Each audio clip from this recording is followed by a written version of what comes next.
Alright, welcome back to Kevin's Repair and Restoration. Today we got a fun one for you. We're going to do a different kind of repair video than I normally do. Normally we go through and show you basically everything from the beginning to the end. This one we're going to kind of do it different. On these 2005 Chevy Aveos, we're going to go after and talk about the trouble safety bulletin that reads, why I have no cooling fan. I have no cooling fan operation at 194 degrees, 199 degrees, and I don't have high-speed fan operation at 207 degrees, and I don't have fan operation when I hit the AC. Common with GM is their coolant switches are usually easily corrupted. And on this particular 2005, we have a unique issue where we have a coolant fan resistor that's actually built onto the frame instead of being on the chassis of the fan. We started doing some electrical testing to figure out why we had no fan. Well, let me show you what we found. This is going to be a common problem, I believe, with these Aveos, but that right there is what's left of one cooling fan resistor. Now I'm going to show you a picture now of what the good one looks like installed in the correct position. But without this part, you have no fan operation at all. You can test your relays, you can jump until you're blue in the face, they will do nothing for you. But on the single fan setup, just so you'll know, you have cooling fan high, you have the AC override, and then you have cooling fan low. Now the other part of this problem is going to be the coolant temp sensor.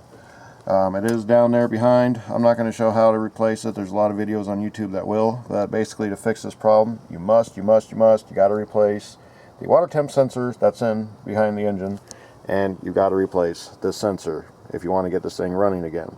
If you have no cooling fan action, you have no high, it's basically a 199 on, 207 high, and AC on at above 136 degrees. I'll show you what the good one looks like. Okay, right here on driver's side fender frame,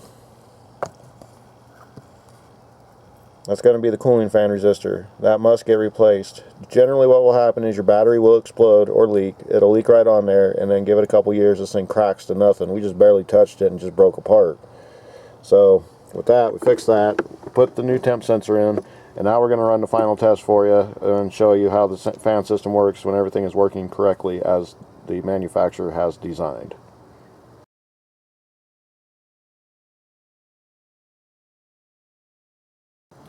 So on these Chevy Aveos, it's anywhere from the hatchback to the non-hatchback version, but especially if you have the single radiator fan design, these fans actually go bad, and it's not that the fan itself goes bad as the circuits, it's the actual bearing in the fan. The brushes basically wear out and the fan seizes up. That's what's going to happen next. That's not what stopped our fan system now, but that is something that if you hear that, you should replace this fan. These fans are about $33, somewhere around there, depending what state you live in or what you get it from, but on an average it's $33, and honestly it'd be stupid not to replace it, knowing that these have common problems with the radiator fan, and it would be a lot easier to spend $33 now than have to buy a new engine or get a new car. So, good point. Alright, we're going to get it back together. We're going to show you how the system works. Okay, at this point we're going to go ahead and start the car. We're going to run through the tests that we need to run through, like AC override and temperature at 199, fan should kick on, and it should be off at 194. Those are the stats that GM has out on the internet. So far it seems like it's been pretty accurate. I'm happy and I'm loving it that they're not running these cars at 230 and 226 anymore. I hate those kind of cars. I actually developed my own little override system to make sure fan comes on at about 190. There's no sense for it to run 230. Now here you're going to have to actually watch and listen for the fan. So I have a flashlight on it. Pretty much what you're going to be listening for is the noise. Once we get it up to temperature, I will actually take my heat gun and show you what the heat output of the fan should be if the cooling system is working as it should. It means there's cooling in there, it's getting hot, thermostat's doing what it should, heat's moving, and our gauge is stable. Okay? Alright, let's go ahead and start it. Alright, go.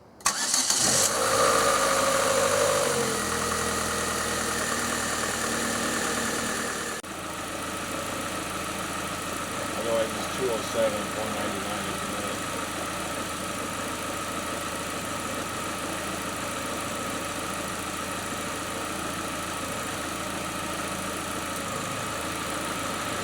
There you go. Do it again, sir.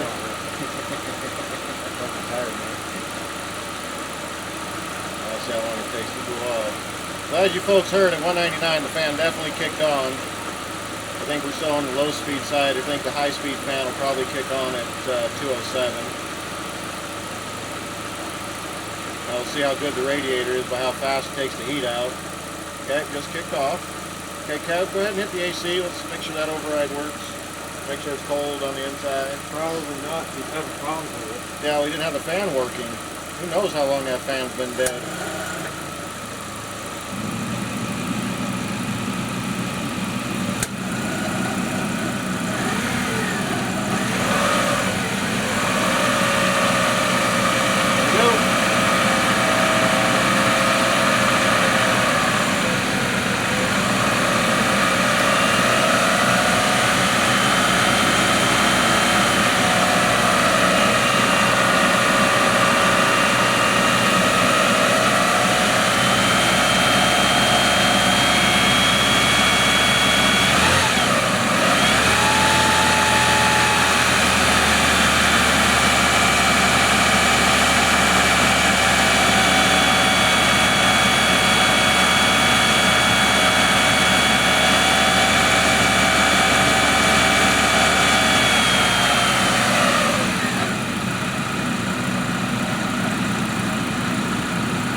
Okay, the heat coming out of the radiator is about 100 degrees. We're talking about 180.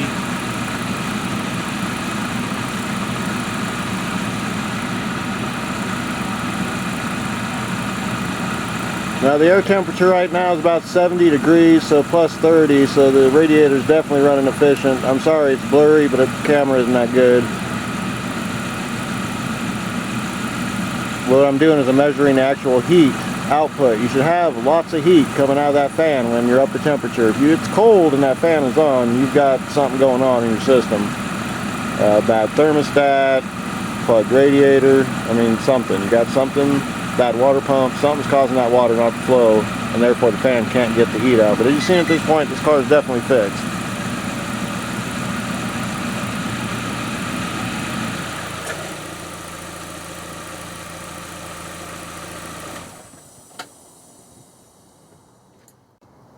Okay folks, if you've seen, we definitely fixed the problem. Coolant temp sensor plus the coolant resistor. Fix those two things, you'll have your cooling fan fixed.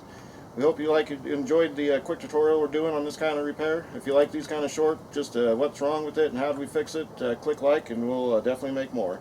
This is the first episode of many to come of the Trouble Safety Bulletin series that we're going to be running from here on out. Thanks for watching. If you like the content, please subscribe. We'll see you next time.